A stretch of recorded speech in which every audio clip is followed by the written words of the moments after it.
Alright, so anyone who's a motorcycle geek like me wants to know what bikes I have and I'm working on at this time, we're going to do a little Meet the Fleet video here. First off, this is a early 80s Yamaha 750 chopper. It's actually a client's bike. This poor thing, it was run for a couple days without one of the pod filters in, and it burned up. It created a really lean mixture and it burned up the number 3 valve.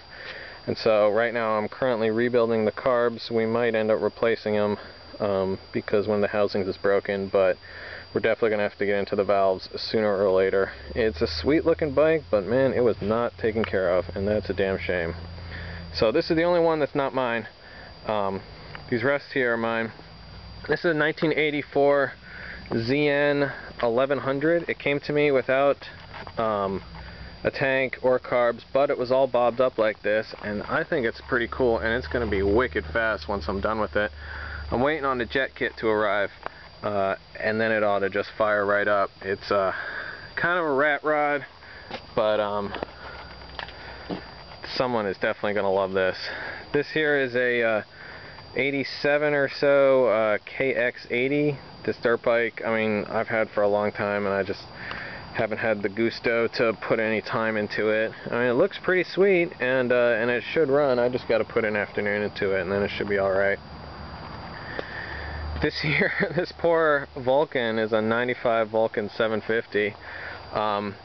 What happened to it is it had a parasitic draw, and so the previous owner basically disconnected everything. As you can see, all this shit here is just disconnected.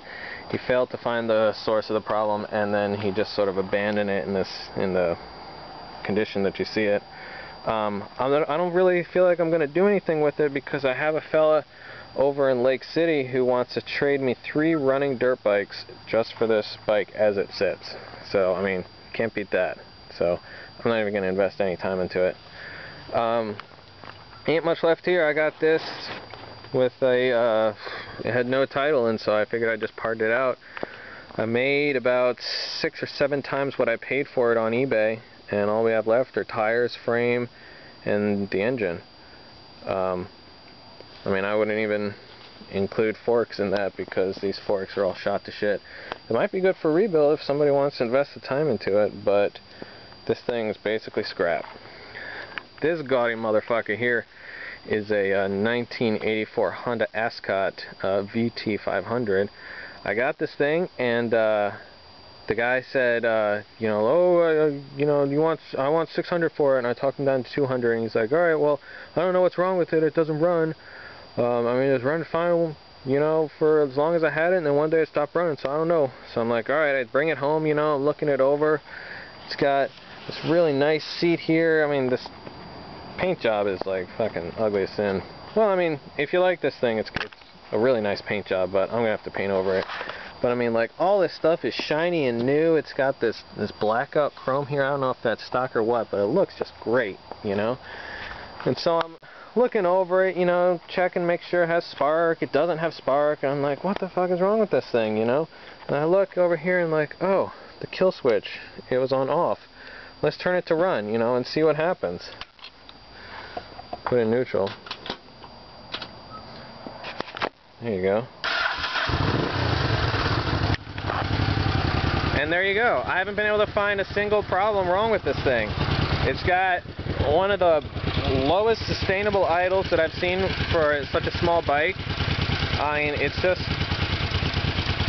I don't know. There might have been something wrong with it, but right now I can't find it. So probably gonna paint over it and stick it up on eBay. Even though, whoops.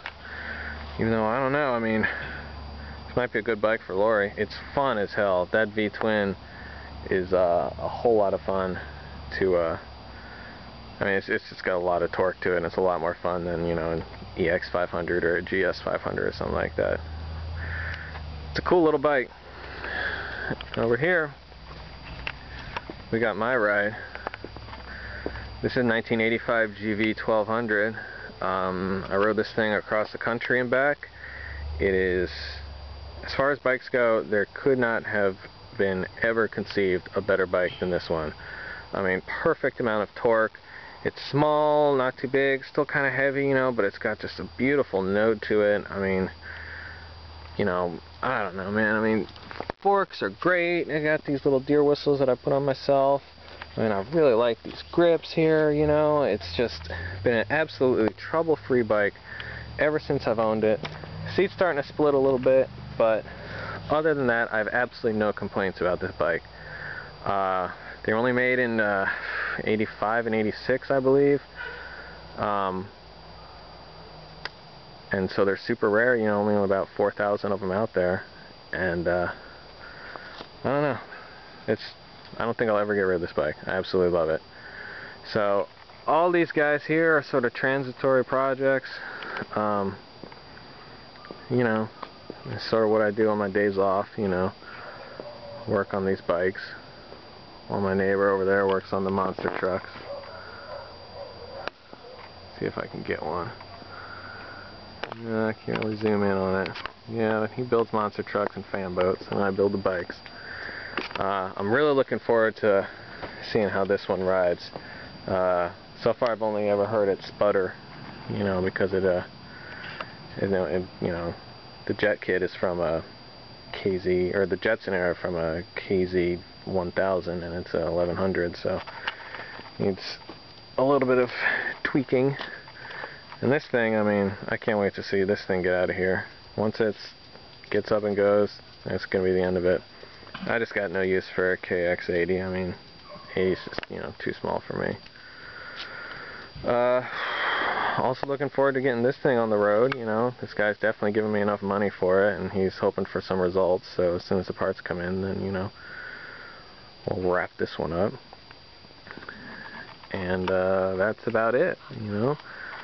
I should update this pretty regularly because, you know, I'm always getting bikes in and out, swapping them in and out, you know, trading them. I might trade this one away for yet another dirt bike, but I don't see how it could be much use of it to anybody, but we'll see what the guy says when he comes. Yeah, here, Hank. You always causing trouble, Hank! There you go. So that's that. Alright, thanks for watching.